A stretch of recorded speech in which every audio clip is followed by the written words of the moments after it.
Merci, Monsieur le Président, Madame le Commissaire, Mesdames, Messieurs, chers collègues. À mon tour de saluer le travail fait par nos deux corapporteurs qui, au terme de négociations denses, difficiles, mais très brillamment menées, sont arrivés à obtenir un accord avec le Conseil de l'Union qui va permettre l'établissement de ces normes minimales de protection des victimes dans toute l'Union européenne et marquer une étape supplémentaire dans l'édifice donc de cet espace de liberté et de justice au plan communautaire. Il n'y a pas souvent, par les temps qui courent dans l'Union, de motifs de satisfaction qui soient aussi nombreux. Et ce soir, nous pouvons tous nous réjouir du dispositif mis en perspective par ce texte pour protéger les victimes, qui est une catégorie juridique, comme vous l'avez rappelé, Madame le Commissaire, qui est assez souvent oubliée dans nos édifices de droit nationaux.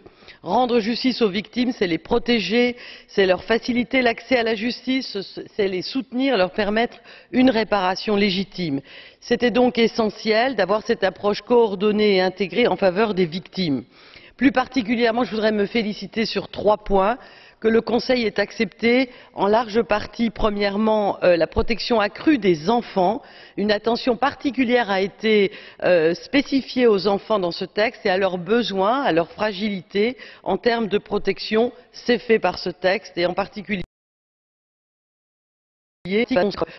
tout à fait les principes et les standards préconisés par le Conseil de l'Europe et les droits spécifiques aux enfants et leur protection. Deuxièmement, vous l'avez rappelé, Madame le Commissaire, la formation de toutes les personnes susceptibles d'entrer en contact avec les victimes, fonctionnaires, avocats, personnes chargées de l'aide aux victimes, et qui insiste dans l'article 24 sur la nécessité de cette formation générale et spécialisée qui constitue une belle avancée communautaire, concrète et réaliste. Et enfin, troisième point, le développement possible du réseau de structures d'accueil dédiées à ce que chaque victime puisse trouver une écoute et un soutien près de chez elle est essentiel. Cette aide personnalisée est essentielle dans l'Union européenne car elles sont souvent seules et désemparées face à ces situations traumatisantes. Il nous reste à faire, Madame le Commissaire, l'information et la sensibilisation à ce nouveau dispositif. Merci beaucoup.